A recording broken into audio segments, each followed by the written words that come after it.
So I mentioned at the beginning that one of our goals is to be able to align instructional strategies with each of the three phases of learning.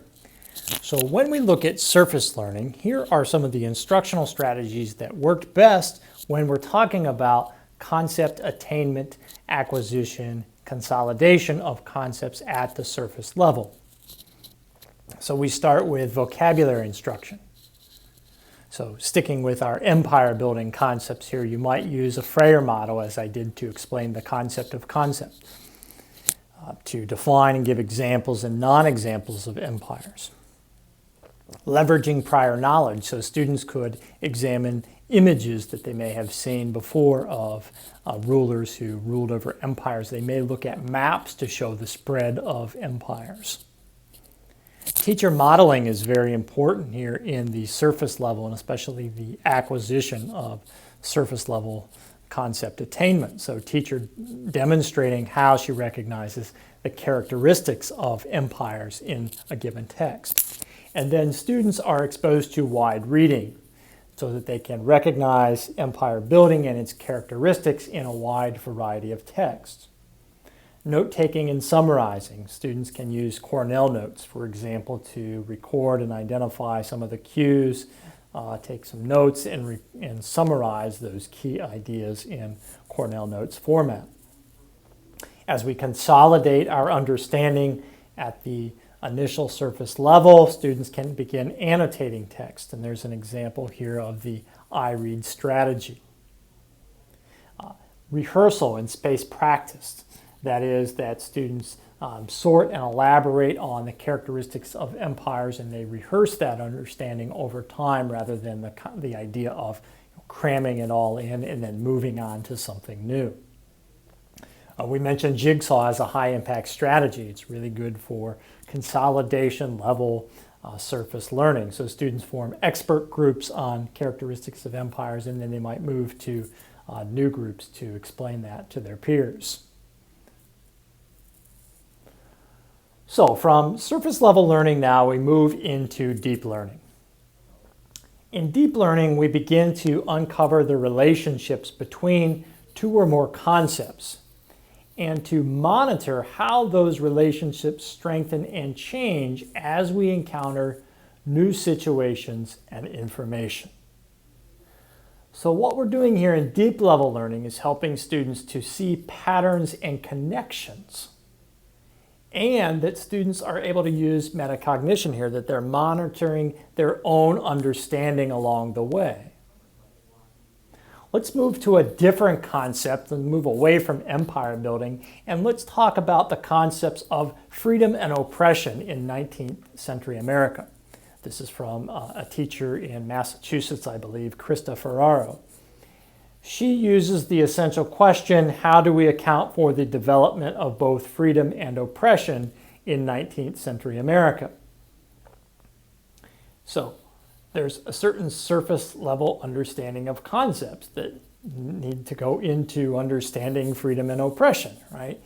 So these are kind of macro level concepts, but at the smaller micro level, students would need to understand the meaning of freedom itself, the meaning of slavery and the extent of its existence in 19th century America, what happens after the end of slavery and the various Jim Crow systems of segregation that are put in place to oppress African Americans in the late 19th century, other forms of oppression that might take place against Native American groups, for example. So students would need to have some surface level understandings of various concepts in order to be able to go into a deeper level learning of this concept of how we account for both freedom and oppression in 19th century America.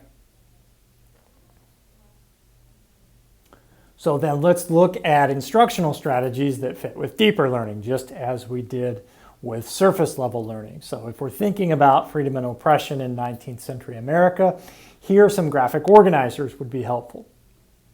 So students could create a flow map of the most significant events related to freedom and oppression from the American Revolution through Reconstruction.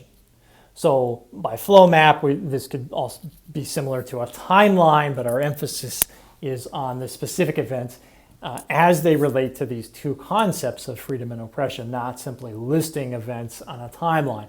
But again, we want to be able to show connections and relationships.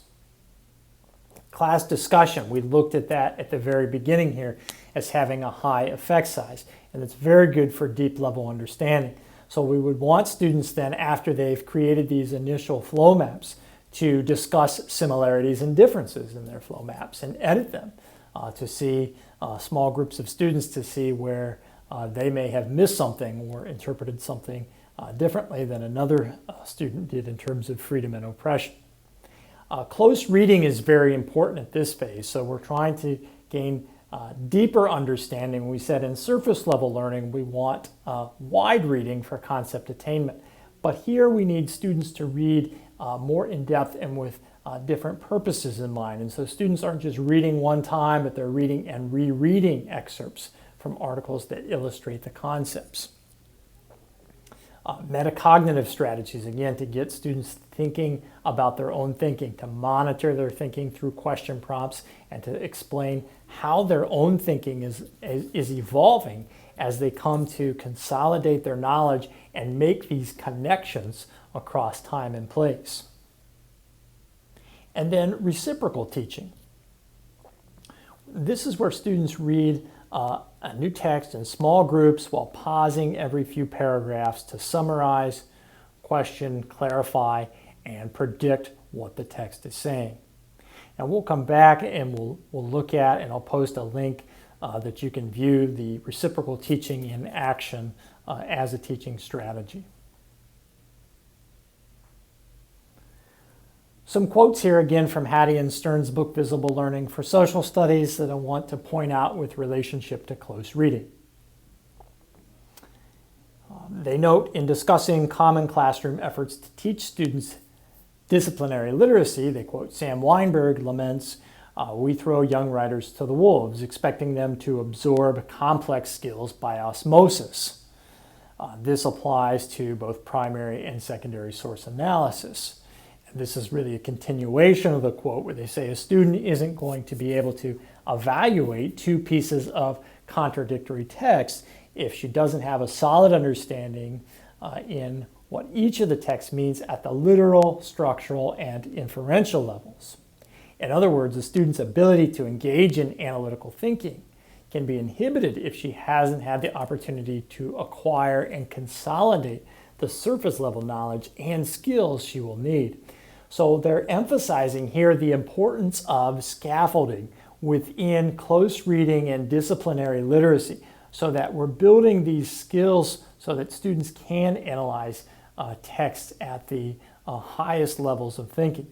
But it's important they note that we simply can't throw them into it or throw them to the wolves and say, go for it. I want you to do, compare these two contradictory texts without building those necessary skill sets and surface knowledge to be able to do that.